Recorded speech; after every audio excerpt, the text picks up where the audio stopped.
제가 특별히 오늘 몸이 좀 안 좋아서 그런지 많이 처져 있는 것 같아요. 우리 같이 좀 구호를 외치고 시작하겠습니다. 제가 우리 교회, 여러분 좋은 교회, 그리고 제가 담대하게, 그럼 거침없이 다 기억하시죠? 우리 한번 힘차게 외치고 우리 말씀 같이 듣기를 원합니다. 자, 우리 교회 좋은 교회, 담대하게, 거침없이. 아멘. 예, 박수 막 치고 자기 혼자 지금 너무 그래도 앞에 이 천군만마 같은 이 친구들이 있어가지고 지금 얼마나 힘을 받는지 너무 기뻐요. 너무 기쁘고 제가 막 힘들고 오늘 사실 제가 몸이 안 좋거든요. 근데 막 밥도 못 먹겠고 막 계속 또 구토가 나오고 막 이런 증상이 계속 있어가지고 몸이 안 좋고 이런데 막 기도하는데 다 풀렸어요. 우리 여기 이제 우리 귀한 지체들이 막 기도하는 모습 보면서 진짜 이렇게 귀한 청년들이 있는 교회가 어디 있을까? 우리 교회 진짜 좋은 교회다. 또 그리고 하나님께서 이 청년들 사용하실 뿐만 아니라 우리 교회를 사용하실 것 같다라는 마음의 거룩한 설레임이 있었습니다. 여러분들 그렇게 믿으시죠? 아멘. 그러한 거룩한 기대감을 가지고 오늘 말씀 같이 살피기를 원합니다. 우리 이제 기도의 유익에 대해서 알아보는 마지막 시간이 되겠습니다. 어제 우리가 기도와 영적 전쟁, 그래서 부제가 뭐였냐면 기도의 승리였습니다. 우리가 원수의 미혹과 시험에서부터 깨어나는 기도를 통하여 승리할 수 있음을 우리가 함께 말씀을 통해 생각해 보았습니다. 오늘은 기도와 영적 차원이라고 하는 아주 중요한 주제, 또 기도의 유익과 관련돼서 기도에서 가장 유익한, 기도를 통해서 우리가 얻을 수 있는 가장 유익한 부분이 무엇인가를 말해주는 그 지점에 함께 이르게 되었습니다. 아무쪼록 오늘 말씀을 통해서 저와 여러분들이 진짜 기도의 유익이 이것이구나 하는 것을 이미 경험하신 분들은 확인하시고, 아직 경험하지 못한 분들은 그것을 향하여서 달려가게 되시는 거룩한 걸음 되시기를 예수님의 이름으로 축원합니다. 본격적인 말씀에 앞서서 오늘 기도가 우리를 영적 차원으로 이끌어갈 때 일어나는 중요한 변화 한 가지는 어저께 나눈 말씀에 다 있습니다. 다시 말해서 우리가 살아가는 이 땅이 그냥 아무 일도 벌어지지 않는, 혹은 내가 이 땅 안에서 지지고 볶는 일상의 일들이 전부인 그런 땅이 아니다라는 것이죠. 여러 사람들의 마음, 생각, 그들의 선택 등의 이 악한 영의 역사가 미치기 시작한다는 것입니다. 개인적으로, 공동체적으로 악한 영의 역사가 지금도 있고, 또 그 어둠의 세력이 우는 사자와 같이 두루 다니며 삼킬 자를 찾고 있는 그 시대 가운데, 그러한 현상, 상황 가운데 우리가 놓여져 있음을 우리가 함께 새로운 영적 차원, 특별히 영적 전쟁과 관련돼서 어저께 이미 나눈 바가 있습니다. 그래서 그 부분은 오늘을 생략하고 기도가 주는 영적 차원에 대한 부분, 기도가 우리를 어떻게 영적 차원으로 이끌어가는가에 대해 함께 생각해 볼 필요가 있어요. 먼저 영적 차원이 뭐냐, 이것에 대한 정의가 우리 가운데 필요하겠는데요. 성경은 처음부터 영적 차원에 대해서 말해주고 있어요. 창세기 1장 1절을 보면 태초에 하나님이 천지를 창조하시느라 돼 있죠. 거기 보면은 천지라고 되어 있는데 히브리어에 천지라는 단어가 있을까요, 없을까요? 없어요. 예. 하늘은 하늘이고 땅은 땅이잖아요. 그래서 히브리어 보면은 태초에 하나님이 하늘과 땅을 만드셨다라고 되어 있어요. 놀랍게도 거기 처음에 등장하는 그 하늘은 단수형이잖아요. 우리가 보는 하늘은 하나잖아요. 그죠? 근데 그 하늘이 하나가 아니라 복수형으로 나와 있어요.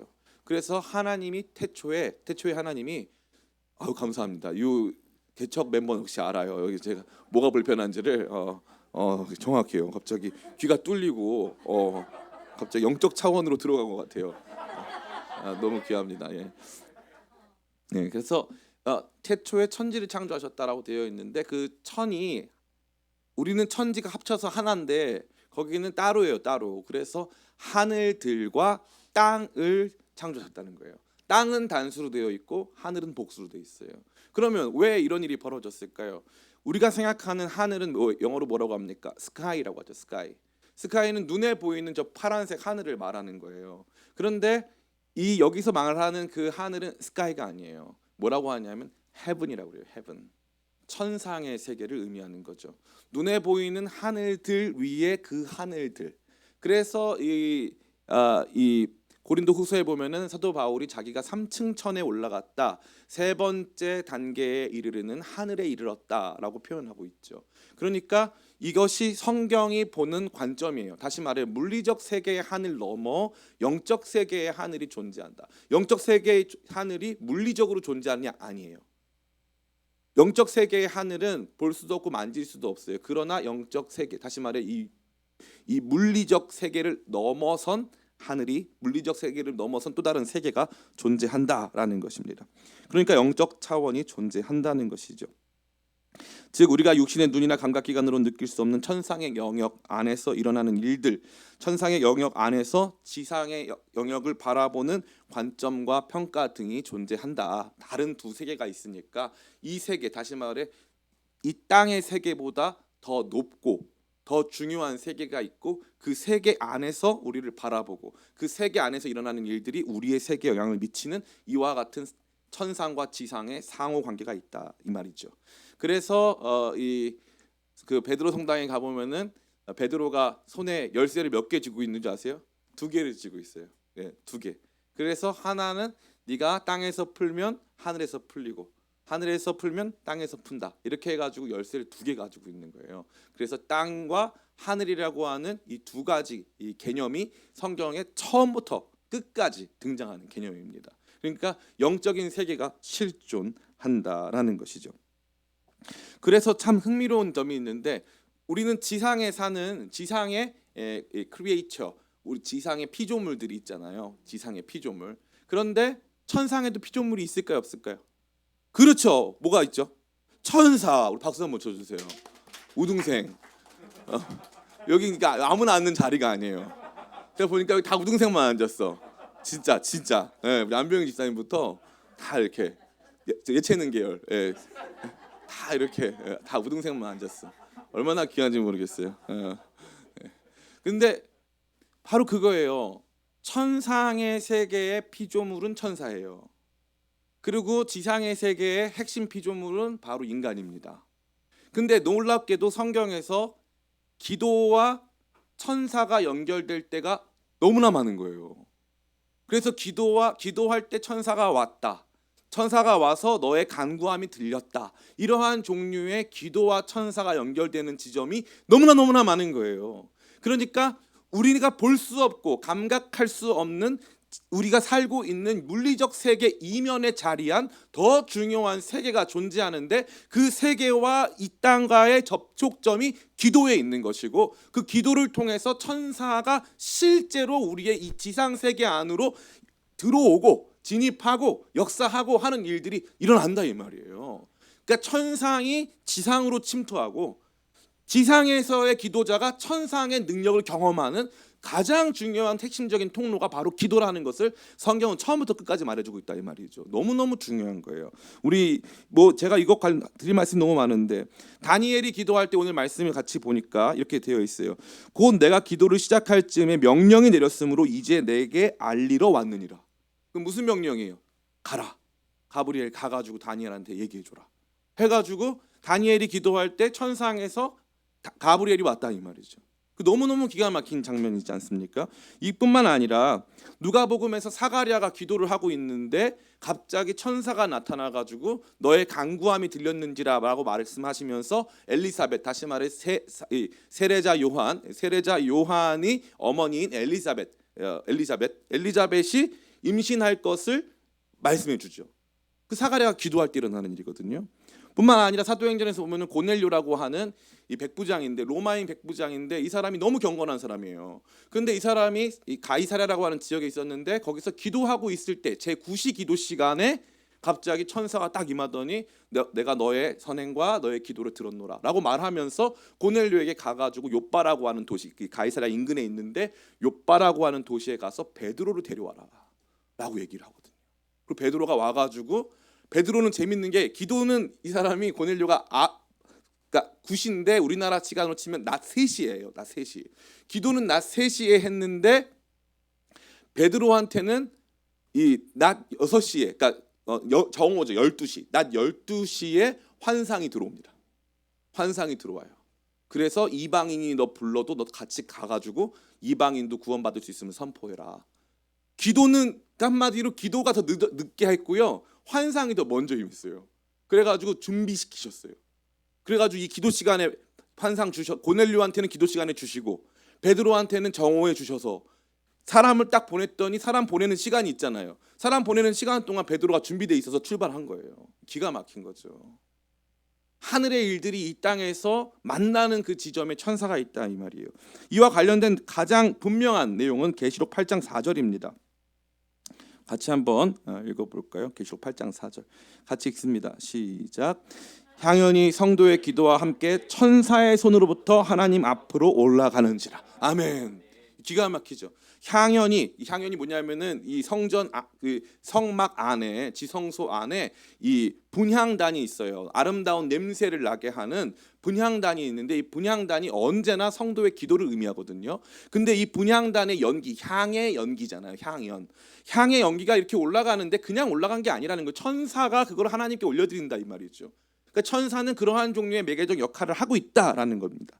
그리고 우리의 기도가 천사에 의해서 하나님께 전달되고 하나님은 우리가 기도할 때 천사를 보내셔서 하나님 뜻을 전하시고 하는 이러한 과정이 성경에 일관성 있게 기록되어 있다라는 거예요. 그러니까 우리는 기도가 이 천상의 세계와 연결되는 무언가라는 사실을 직접적으로 발견할 수 있는 것입니다. 자, 그러면 우리는 여기까지 기본적인 천상의 세계가 무엇이며 기도할 때 천상의 세계에서 어떤 일이 일어나는지에 대해서 알게 됐어요. 자, 그러면 우리가 이렇게 됐을 때 어떠한 유익을 얻게 되느냐 굉장히 중요한 거 아닐까요? 첫 번째 따라해 볼까요? 하나님의 일하심을 봅니다. 하나님의 일하심을 보게 되는 거예요. 다시 말해서 뭐냐하면 우리 눈으로 봤을 때는 그냥 우리의 이제 우리의 육체의 눈으로 봤을 때는 하나님이 일하지 않으시는 것 같아요.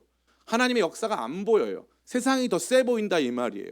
그러니까 우리 눈앞에 있는 상황, 그 다음에 정황, 환경 이런 것들 안에 하나님의 손이 보이질 않는 거예요. 그런데 기도하면 무슨 일이 벌어진다? 하나님의 손이 보인다 이 말이에요.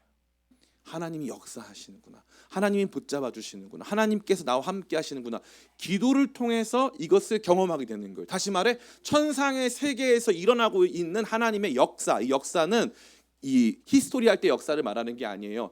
역할할 때 시키다 역자랑 일사 하나님이 시키셔서 하는 일인데 이 역사 자체가 하나님의 경영이라는 뜻이에요. 하나님의 경영.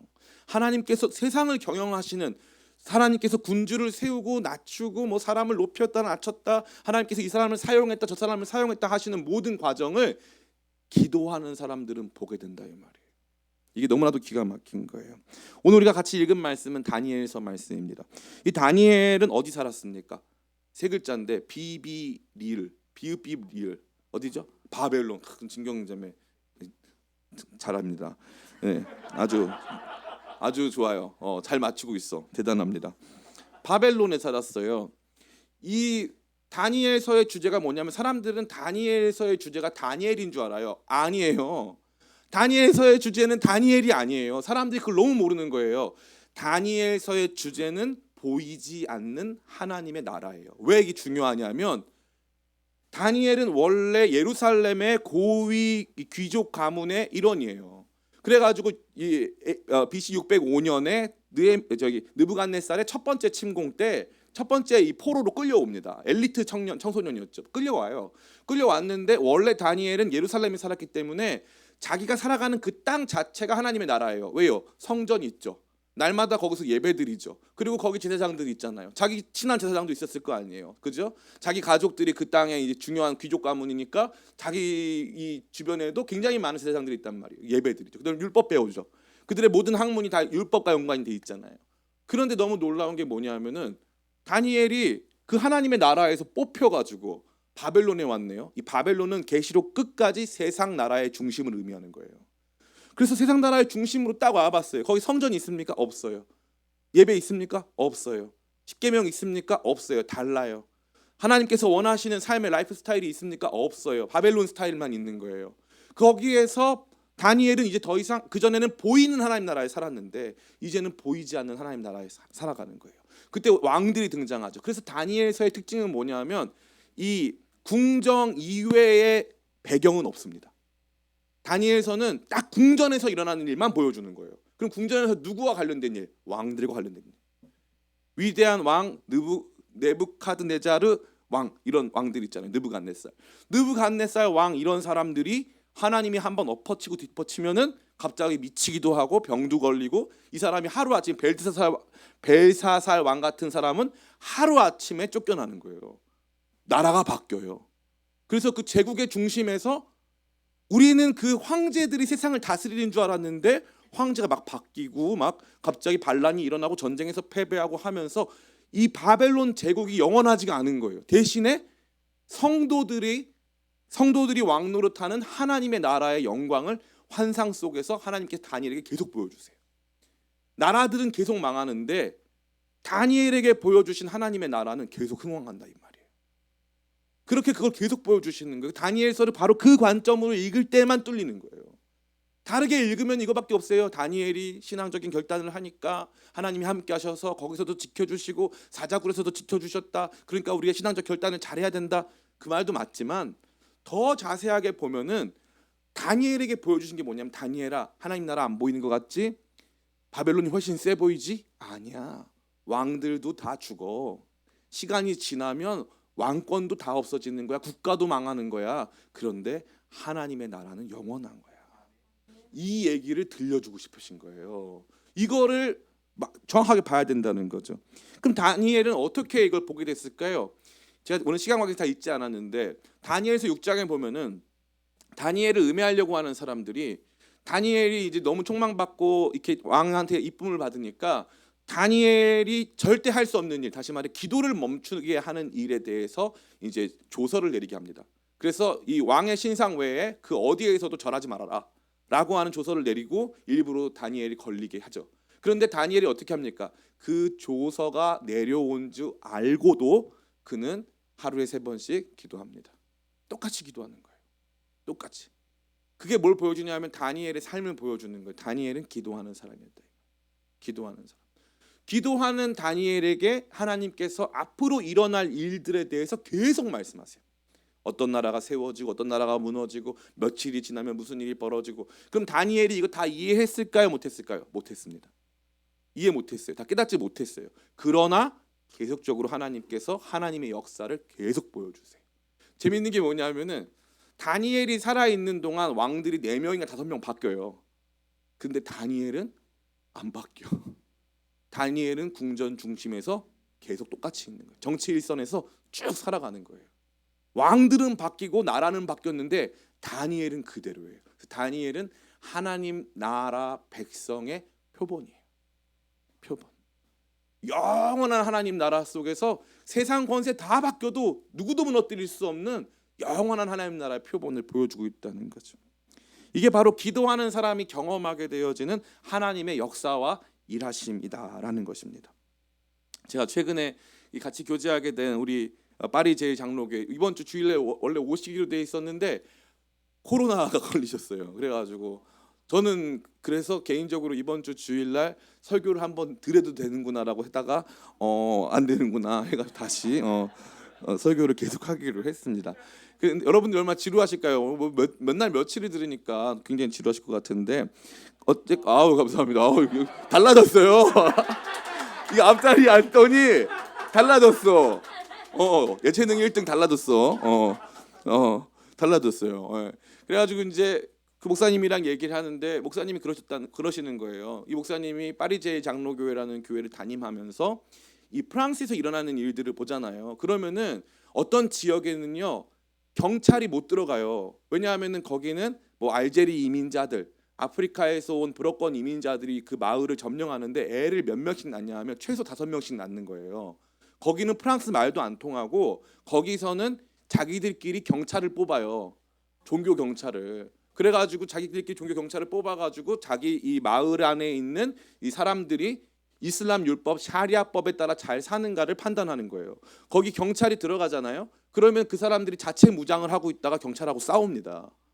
그러니까 이제 이 난민 문제가 보통 문제가 아니에요. 근데 난민 문제가 여러분 얼마나 많이 터졌어요? 미얀마에서도 지금 이 군부 정권이 다시 재집권하면서 난민이 나타나기 시작했죠. 뭐 카렌족이라던가 다른 사람들 지금 이 쿠데타에 반대하는 사람들이 굉장히 많이 난민이 발생했죠.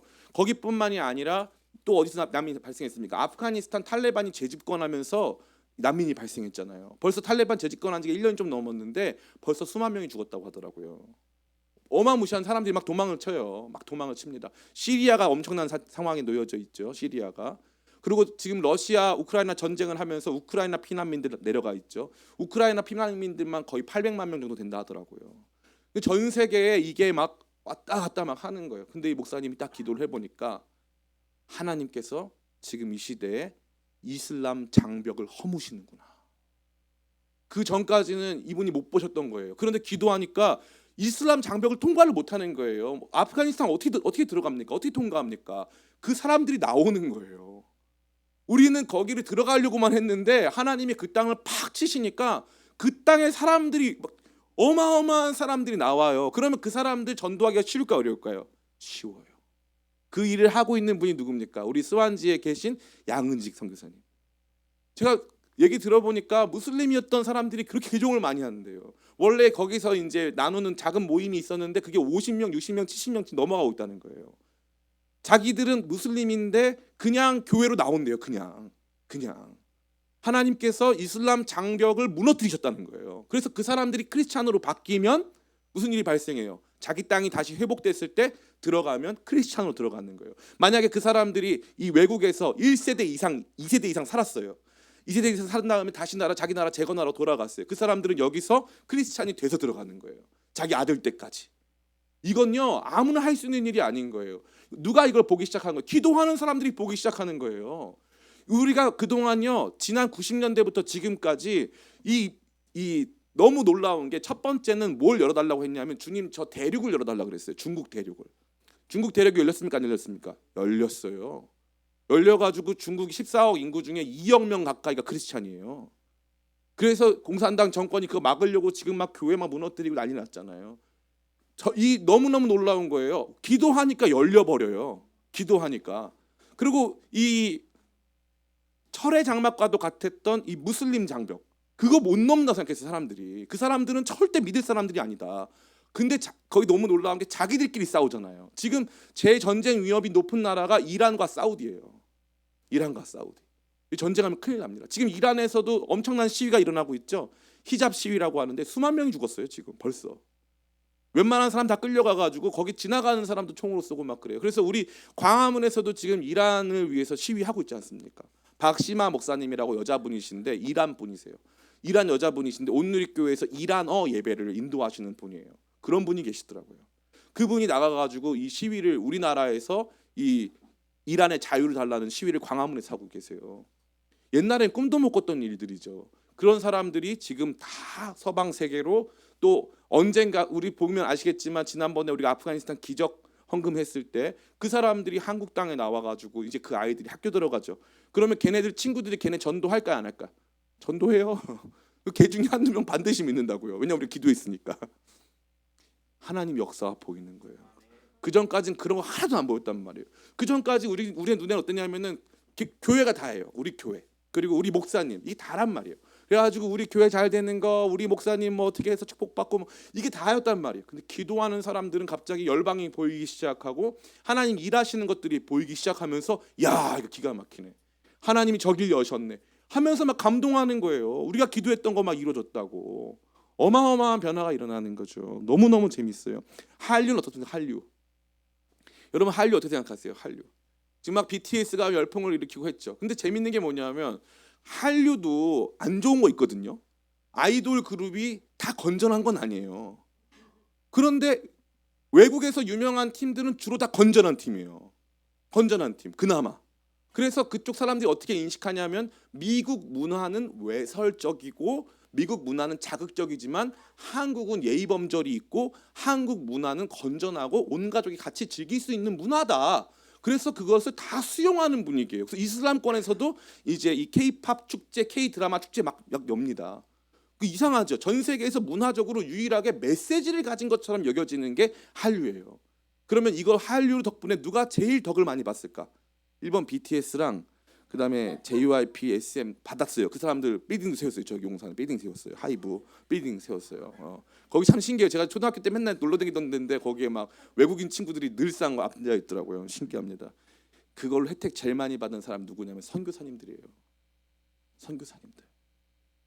우리 이 T국, T국 또 영상이니까 T국에 이제 우리 선교사님, 선생님 T국은 좀 위험하니까 그 T국의 선생님들이 너무너무 힘들어하셨어요.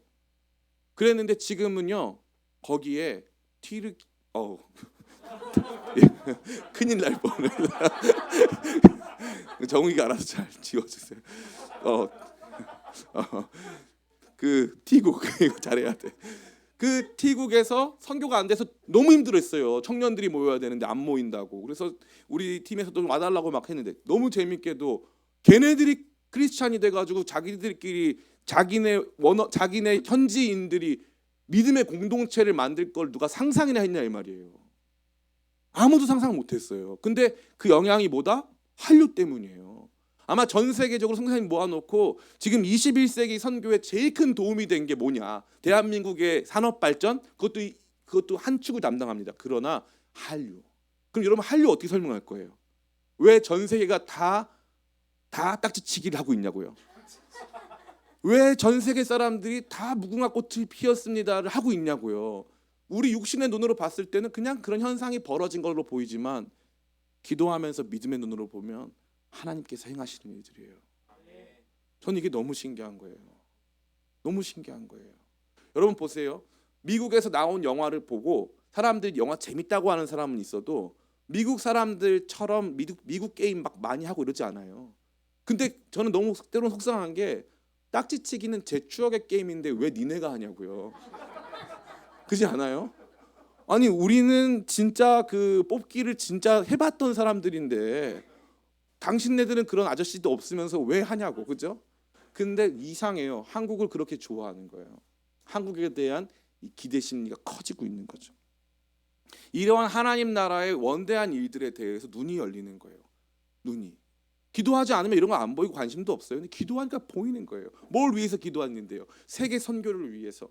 우리가 함께 동역하는. 그래도 눈 감으면 보이잖아요. 어디 시국에는 어떤 박 선교사님이 계시고, 예? 우리 저 미얀마에는 조윤조 선교사님이 계시고, 예? 네팔에는 우리 성경식 선교사님 계시고, 막 다 눈에 보이잖아요. 일본에 우리 최영석 선교사님이 계시고. 그러면 그런 분들과 함께 기도했던 사람들은 이러한 변화가 일어날 때, 야 하나님 일하시네. 이게 보이는 거예요. 하나님의 일하심이 보이는 거예요. 저만 이렇게 말하는 게 아니에요. 여러분들이 제가 이제 그 모퉁이돌 선교회라던가 뭐 아주 유명한 선교단체 가서 얘기 들어보면은 하나님이 일하시는 거에 대해서 너무나 많이 얘기해요. 그러면은 그렇게 역사하시는 하나님이 우리의 삶에 일하십니까 안 하십니까? 일하세요. 거시적으로 거국적으로 일하시는 하나님이 우리의 삶에 개별적으로 우리의 지지고 볶는 일상 속에서도 우리의 삶의 정황과 환경 속에서 일한다 이 말이에요. 기도할 때 그걸 발견할 수 있어요. 우리 말씀 한 줄 더 읽겠습니다. 빌립보서 4장 6절 7절 같이 읽겠습니다. 시작. 아무것도 염려하지 말고 다만 모든 일에 기도와 간구로 너희 구할 것을 감사함으로 하나님께 아뢰라. 그리하면 모든 지각에 뛰어난 하나님의 평강이 그리스도 예수 안에서 너희 마음과 생각을 지키시리라. 아멘. 기도하니까 하나님의 평강이 우리의 마음과 생각을 지키신대요. 마음과 생각을 어떻게 지키십니까? 마음과 생각을 영적 분별과 판단, 영적 이해할 수 있는 상태로 지키신다 이거예요. 나는 지금 어떤 상태예요? 기도해야 하는 상태예요. 염려해야 하는 상태란 말이에요. 지금 내 삶에 부족한 게 너무 많고 염려가 많아야 되는 게 정상이란 말이에요. 그런데 너무 놀라운 게 내가 진짜 아무 염려하지 않고 기도와 간구로 감사함으로 하나님께 기도하니까 하나님께서 내 마음 안에 야 이거 괜찮아. 이거 쉽게 넘어갈 수 있어. 얼마든지 일어날 수 있어. 이거 괜찮아. 할 수 있어. 기도하니까 위로가 임하는 거예요. 할 수 있다라고 하는 하나님의 평강이 임하는 거예요. 이게 뭐예요? 삶에 대한 영적 차원에서의 해석인 거예요. 육적 차원에서의 해석을 하다 보면요, 이거 우리 절망할 수밖에 없어요. 육적 차원에서 해석을 하다 보면요, 우리 인생 초라하다고 낙담할 수밖에 없단 말이죠. 그런데 영적 차원에서 하니까 하나님의 평강이 딱 임하는 거예요. 야, 괜찮아, 괜찮아, 잘하고 있어, 괜찮아, 할 수 있어. 하나님의 평강이 마음을 막 지켜주시는 거예요. 안 그러면 너무 불안한 거예요. 육적인 차원으로만 생각해 보세요. 얼마나 불안할 게 많습니까? 차가 얼마나 빨리 달리는지 몰라요. 차 조심해야 되잖아요. 그죠? 제가 너무 재밌는 게 사과를 어떨 때는 사과 먹으면 몸이 좋다 그래서 먹었더니요. 사과를 열심히 먹었거든요. 그 사과도 좀 작작 먹어야 되는데 많이 먹어가지고 사과를 먹었더니 밤사과는 독일에네. 야 몰랐죠. 그리고 사과가 비만 유발 식품이었대요. 와 이건 또 몰랐어. 깜짝 놀랐어요. 그리고 소세지랑 오뎅이랑 같이 먹으면 발암 물질 나온대요. 세상에 이거 육적 차원도 눈이 열리기 시작하면 무서워 투성이에요. 열리기 시작하면 무서워할 것밖에 없어요. 여러분 진짜 그래요. 사람이요 무서워하기 시작하면 세상에 안 무서운 게 없는 거 있죠. 안 무서운 게 없어요. 지하철도 무섭고 비행기도 무섭고. 저는 비행기 무서워하는 1인이었거든요. 비행기 그렇게 무섭더라고요. 근데 지금은 잘 자고 아무 문제 없어요. 왜요? 제가 이제 비행기 안 무서워하게 돼가지고 아니에요. 하나님께서 지켜주셨어요. 마음을 지켜주셨어요. 삶의 일상을 기도하면요 그 말씀을 주시는 거예요. 괜찮아, 괜찮아. 사람의 눈으로 봤을 때는 너 망했지만 아니야.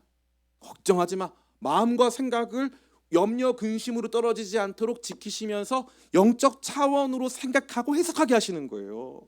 하나님의 일을 거시적 관점과 미시적 관점 모두에서 보게 하시는 귀한 역사가 기도를 통해서 임한다고 오늘 이 말씀은 저와 여러분에게 분명히 말해주고 있는 것입니다. 저는 여러분들이 진짜 기도하면서 이거 경험하게 되길 축복합니다. 여러분들을 두렵게 하는 게요. 때로는 뭐도 있냐면은 때로는 미시적인 것, 삶 속에서 일어나는 일들, 뭐 진짜 상황, 뭐 교통 문제, 뭐 재정 문제, 뭐 건강 문제, 이런 관계 문제 이런 것들도 있지만 사실은 전쟁 나면 어떡하지? 이런 걱정도 있단 말이에요. 지금 2023년 우리에게 놓여져 있는 우리가 마땅히 걱정해야 하는 가장 큰 거시적인 게 뭔지 아세요? 경제 위기예요. 경제 위기. 이 경제 위기가 우리 모두를 걱정시키는 거예요. 근데 제가 오전에 어떤 목사님 만나고 왔는데 이 목사님이 뭐라고 하시냐면은 나는 올해가 제일 기대가 된다는 거예요. 그래서 왜 그러시냐 했더니 하나님은 언제나 위기 속에 역사하신다는 거예요. 그래서 가장 어두운 그때 하나님 앞에서는 가장 밝은 때라는 거예요. 그때 반드시 역전의 은혜가 임하기 때문에 얼만큼 하나님께서 우리를 돌보시고 얼만큼 채우시고 하나님 영광 받으실까 막 기대가 된대요. 그래서 저같이 이렇게 늘 얼굴이 죽상이고 이런 사람들은 이렇게 너무 공감하는 것 같아요. 지금 우등생 자격 탈락. 예. 제 마음이 소심하기 때문에 그러니까 금방 또 농담이고요. 저 같은 사람들은 늘 근심 걱정이 많아요. 근심 걱정이 많습니다. 근데 그 목사님 전혀 없어요. 아 기대된다고. 하나님 얼마나 크게 역사하시는지 막 기대가 되고 소망이 차오르고 막 그런다고. 전혀 거짓말이 아니에요. 왜냐하면 단 둘이 얘기할 때 그런 얘기 할 필요 없잖아요. 너무 기대가 된다고 막 그러시는 거예요. 그거 보면서 기도하면은 하나님께서 그런 위기 속에서도 새로운 안목, 새로운 시각을 주신다. 그러나 기도하지 않는 사람들에게는 세상이 뭐밖에 없는 거예요. 이게 다인 거예요. 내 건강, 내 돈, 내 직장 이 다기 때문에 이거 하나 가지고 너무너무 두려운 거예요. 너무너무. 그런데 기도하면 하나님께서 열어가시고 풀어주시고 알게 하시고 그 상황 속에서 하나님의 평강이 우리 마음과 생각을 지켜주신다는 것을 여러분 체험하게 되시기를 간절히 축복합니다.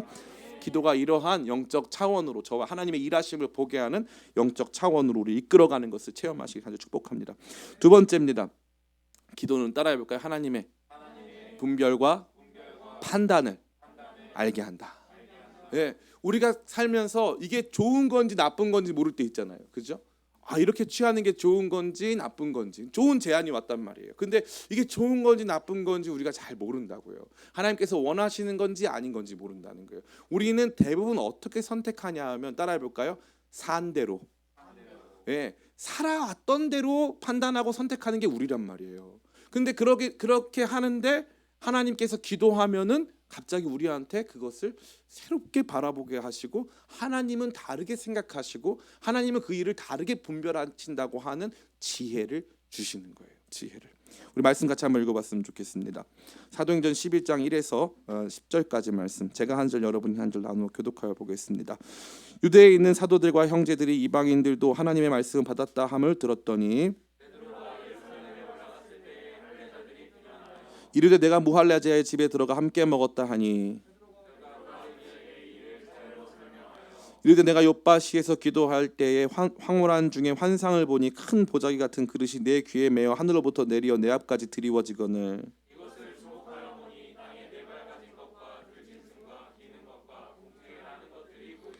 또 들으니 소리가 있어 내게 이르되 베드로야 일어나 잡아먹으라 하거늘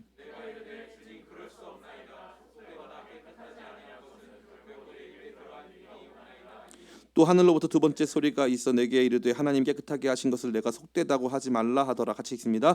이런 일이 3번 있은 후에야 모든 것이 다시 하늘로 끌려 올라가더라. 아멘. 이게 무슨 내용이냐면은 로마인 백부장 고넬료. 로마인은 이방인이란 뜻이고요. 백부장은 손에 피를 묻히는 군인이란 뜻입니다. 그러니까 로마인인데다가 심지어 이 이스라엘을 압제하는데 앞장서고 있는 이 백부장, 또 군인, 사람 죽이는 사람, 이 사람네 집에 가가지고 베드로가 밥을 먹었다는 거예요. 근데 원래 그렇게 하지 않거든요. 그냥 가가지고 만날 수는 있어요. 근데 절대 터치도 안 하고 뭐 이렇게 거의 상종도 안 하는 형식으로 만날 수는 있지만 가서 밥까지 먹었고 하나님 말씀 전파해가지고 그들이 다 성령 충만을 받아버렸어요. 그러니까 이 이방인들과 관련된 이 이슈가 딱 떠오른 거예요. 그러니까 베드로가 뭐라고 말하냐면 나는 원래 너희랑 똑같다. 나도 이방인 싫어한다. 이방인이 그렇게 될 거라고 난 상상도 못했다. 그런데 이게 하나님 나한테 그런 환상을 보여주시더라. 그래서 하나님이 깨끗하다고 한 걸 너가 속되다고 말하지 말아라라고 말씀하시더라. 그래서 자기가 그것 때문에 관점에 전환이 왔고 그러다가 내가 말씀 전하는데 이 사람들이 성령 받더라. 우리랑 똑같이 받더라. 이 사람들도 사람이더라.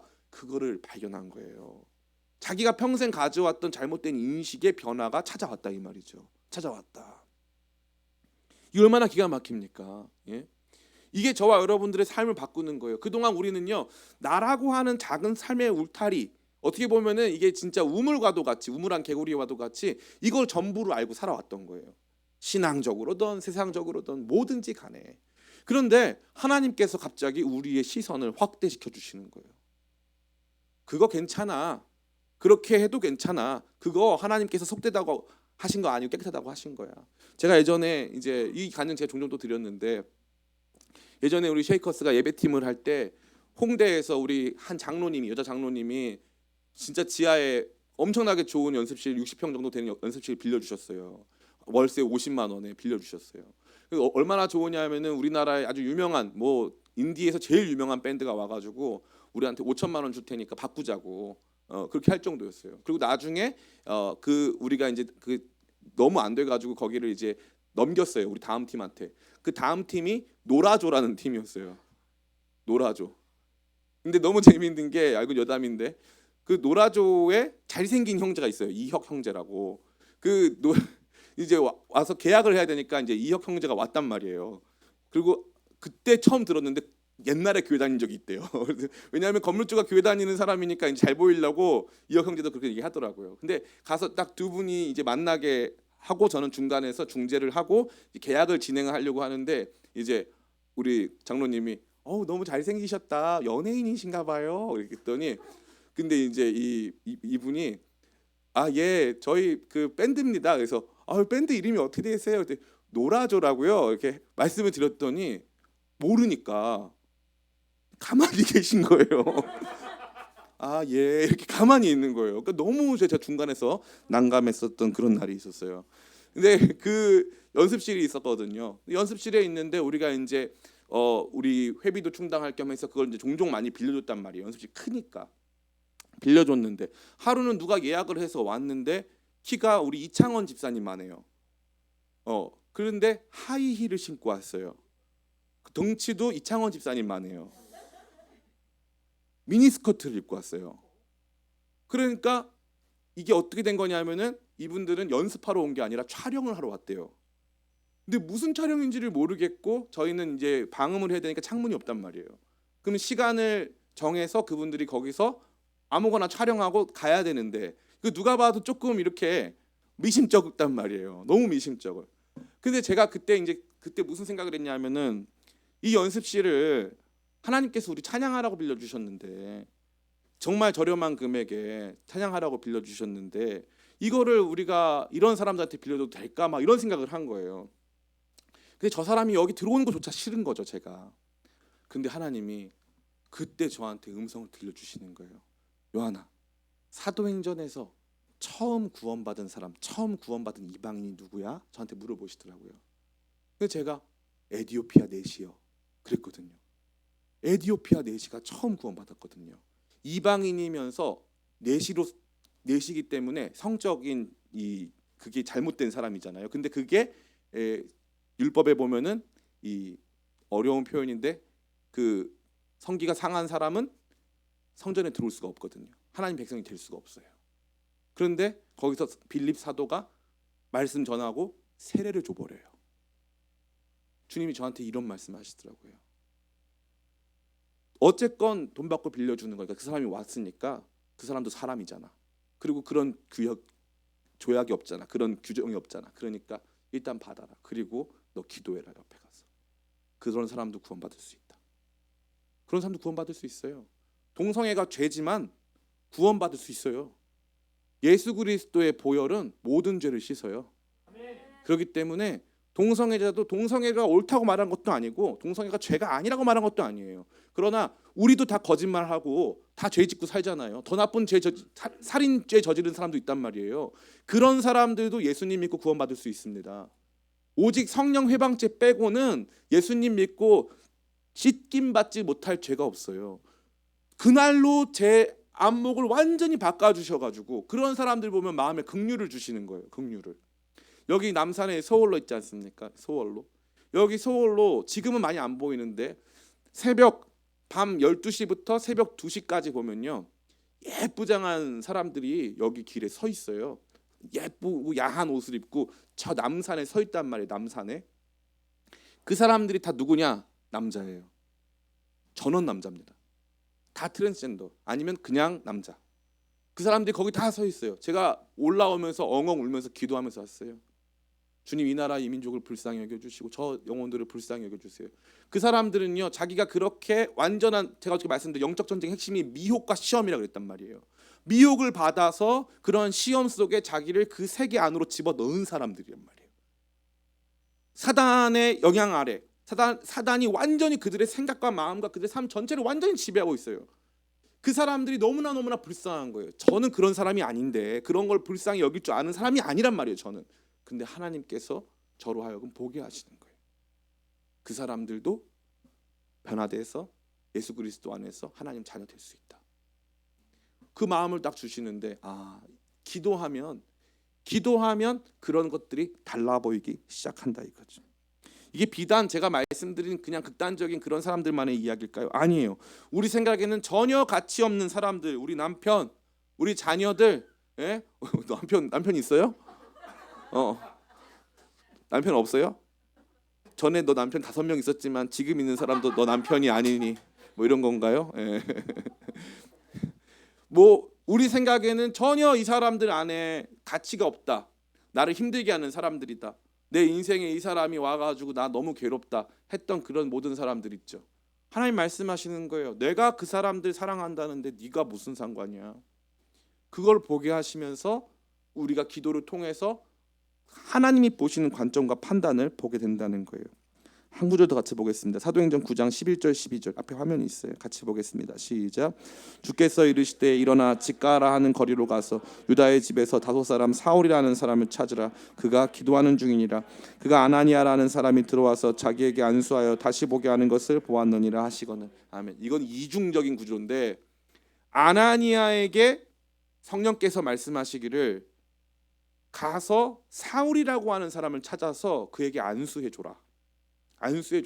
그런데 아나니아는 사울을 알아요.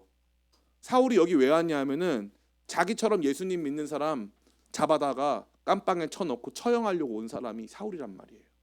그런데 하나님 뭐라고 하시는 거예요? 그가 나를 위해서 복음 전하다가 고난받을 사람이다. 그래서 아나니아가 갑니다. 똑같이 사울도 마찬가지예요. 사울이 눈이 멀었어요. 이 다메섹으로 오는 그 길에서 눈이 멀어버렸어요. 그러니까 사울이 어떻게 하냐면 기도를 하는 거예요. 주님, 도대체 내가 올 때 만났던 당신은 누구입니까? 예수는 십자가에서 죽은 저주받은 사람인데 예수가 진짜 부활했습니까? 당신이 예수님이십니까? 막 그 기도를 하고 있는 거예요. 근데 그 기도 끝에 환상을 보여주는 거예요. 아나니아라고 하는 사람이 와서 너에게 안수할 거야. 그때 뭐라고 하냐면은 이 아나니아라고 하는 사람이 누구냐 하면은 크리스찬이란 말이에요. 자기는 크리스찬 잡으러 온 사람이고요. 근데 그 사람이 와서 안수를 한대요. 그러면요, 무슨, 잘 보세요. 크리스찬은 하나님의 사람이 아니죠, 자기 입장에서. 왜냐하면은 예수는 나무에 달린 자이기 때문에 저주받은 자란 말이에요. 그 예수를 하나님의 아들이라고 고백하는 사람들은 절대 하나님의 아들일 수가 없잖아요. 근데 하나님이 분명히 나에게 뭐라고, 내 기도 중에 뭐라고 말씀하시냐 하면은 아나니아라고 하는 사람이 와가지고 너한테 안수기도 해줄 거야 라고 말씀을 하시니까 그 사람이 만약에 하나님의 음성 듣고 진짜 오면 이 사람은 하나님의 사람인 거예요. 근데 이거를 기도하면서 사도 바울이 사울이 그 당시까지 사울이죠. 사울이 막 듣고 있는데 실제로 아나니아가 들어와서 형제 사울아 주 곧 너가 이 길에 오는 동안 너를 만나셨던 예수께서 나를 보내사 너로 다시 보게 하시고 너에게 성령 충만하게 하신다 하니까 즉시로 눈에 비늘 같은 것이 벗어졌다고 돼 있어요. 그게 너무너무 신기한 거예요. 그래서 그 다음에 무슨 일이 벌어졌냐면 눈에 비늘이 벗어진 다음에 형제들하고 밥 같이 딱 먹고 몸 회복한 다음에 즉시로 나가서 예수는 하나님의 아들이라 친 거예요.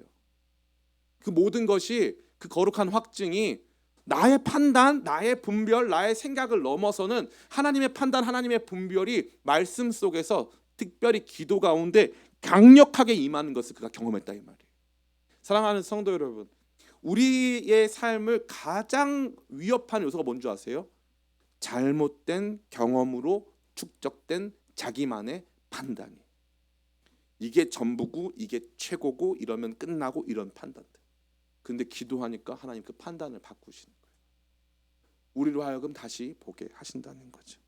사랑하는 성도 여러분, 저는 여러분 기도 가운데 나는 그걸 원치 않았는데 하나님이 나에게 주시는 새롭고 거룩한 판단을 경험하게 되시길 간절히 축복합니다.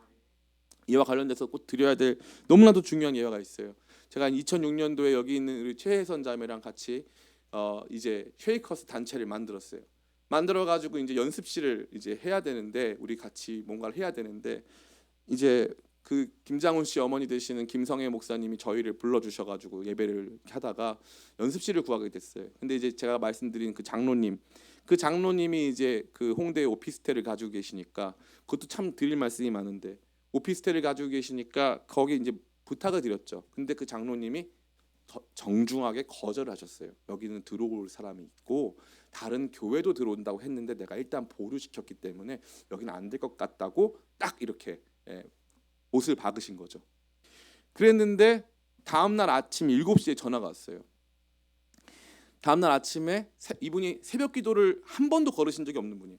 새벽 기도 갔는데 주님께서 환상을 보여주시는데 저희가 막 돌아다니면서 여기 혹시 공간이 있나요? 여기 공간이 있나요? 이러더라는 거예요. 실제로 저희가 그랬거든요.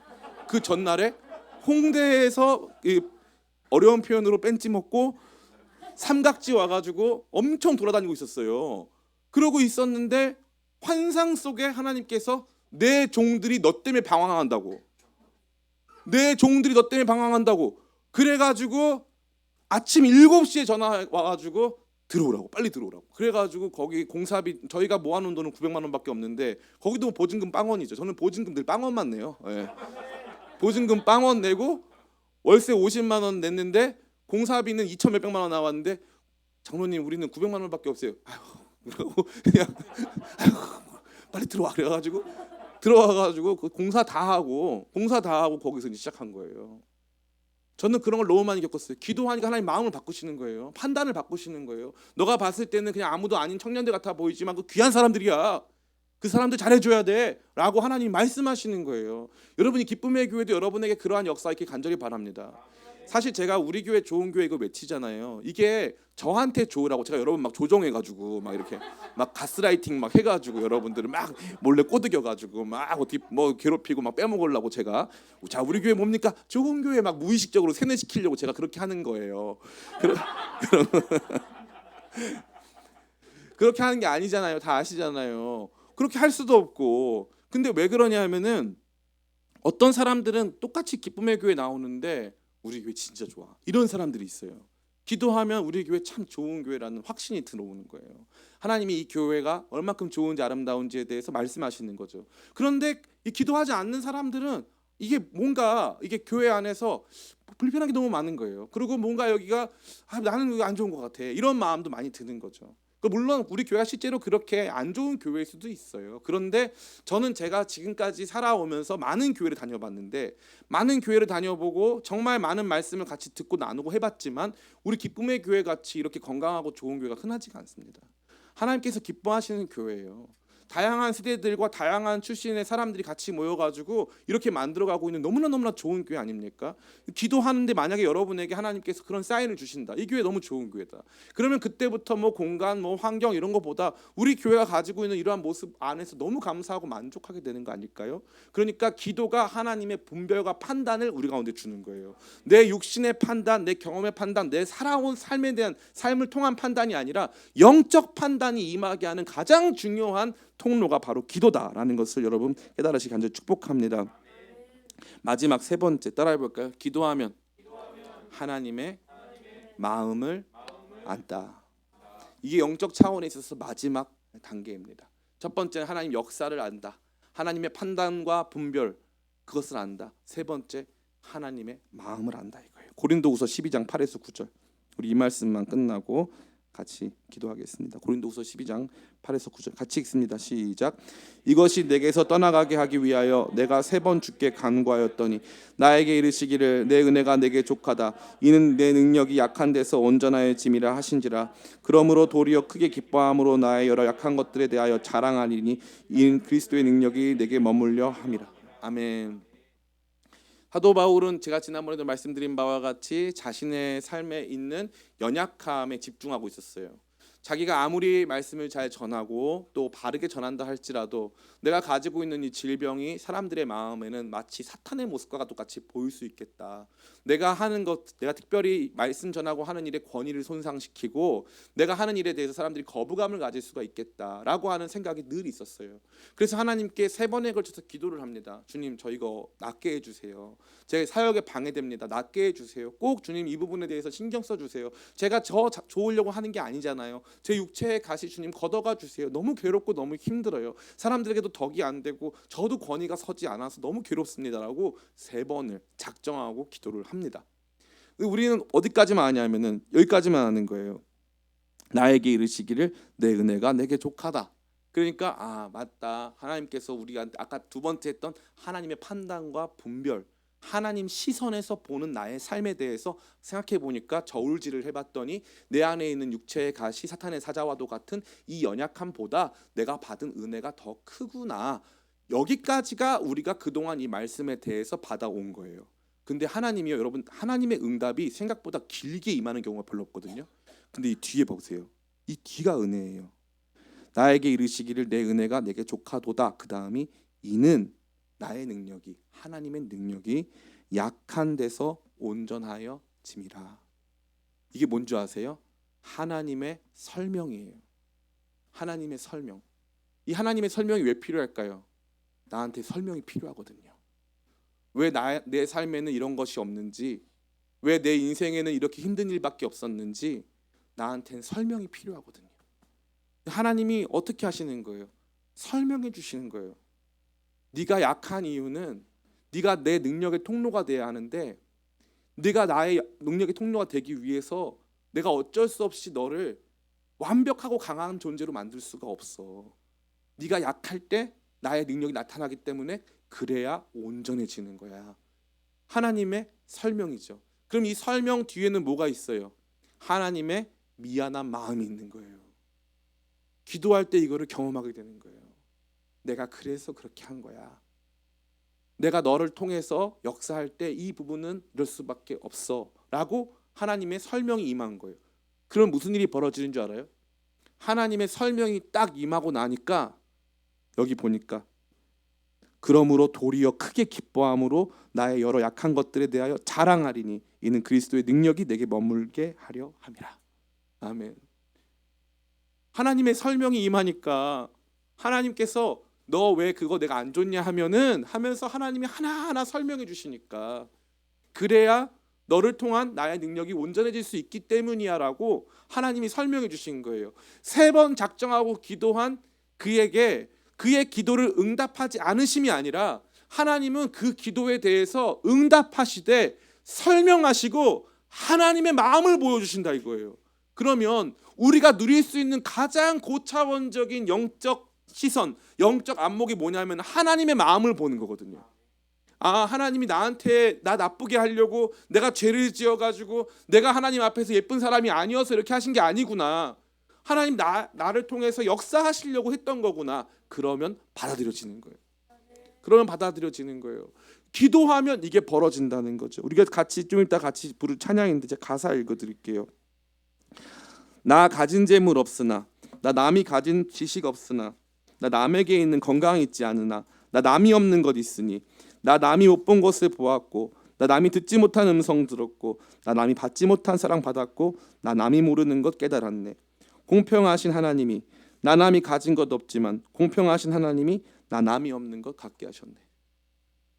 이게 기도하는 사람들이 경험하게 되는 거예요. 저는 이게 제일 좋아요. 왜냐하면은 여러분들 눈에 어떨지 모르겠지만 저라고 하는 한 사람의 삶이 정해지고 있어요.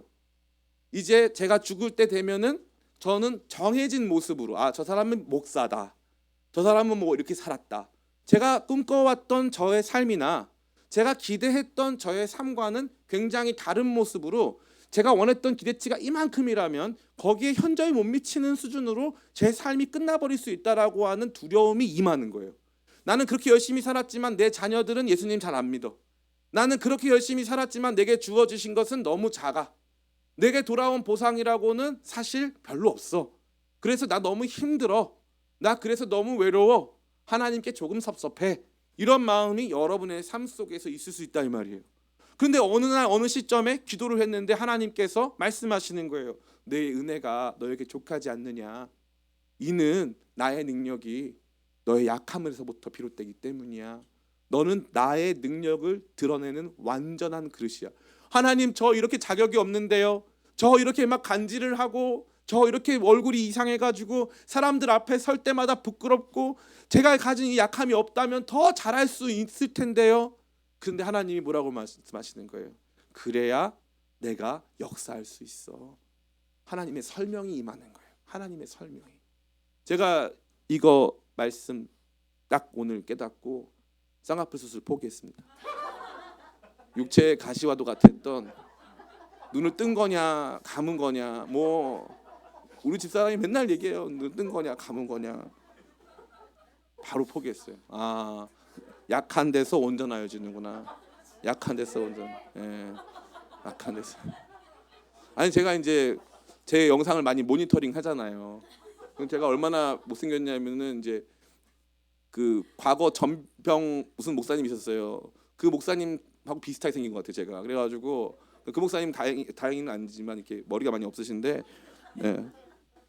그래가지고 막 이게 진짜로 하나님 더 잘생긴, 왜냐하면 제 친구들이 많잖아요. 동료 목회자들이.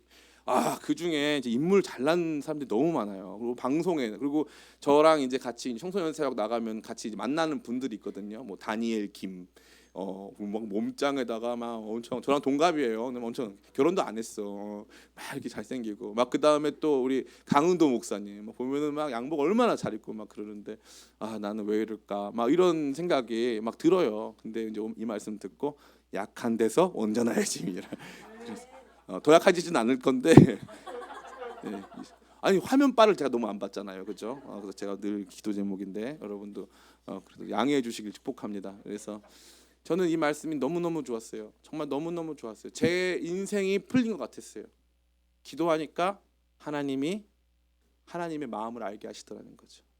그냥 네 은혜가 네게 좋게.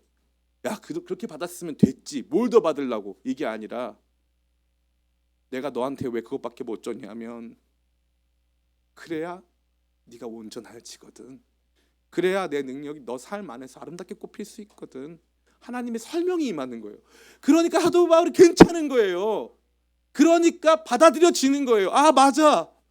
내가 나를 위해 사는 존재가 아니라 하나님의 능력을 이 땅 가운데 보여주는 존재로 살기 위해 하나님이 제안해 두신 약함, 하나님께서 우리 삶에 주신 삶의 구역의 자금이 존재할 수밖에 없는 거구나. 내가 못하는 일이 있을 수밖에 없는 거구나. 하나님 이제 알겠습니다. 하나님 괜찮습니다. 나 그거 없어도 괜찮아요. 내 인생 주님께 다 드려서 주님 사용하실 만한 능력의 통로 될 수 있다면 저 부족한 거 많아도 괜찮습니다 하고 납득하고 감사하고 기뻐할 수 있다 이 말이에요. 이거보다 더 큰 유익이 어디 있습니까?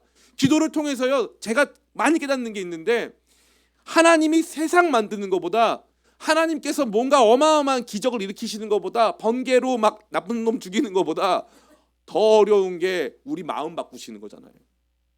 근데 기도하면은 영적 차원의 눈이 열리기 시작하면서 내게 주어진 삶의 정황들이 납득되고 이해되고 하나님의 마음이 부어지는 거예요.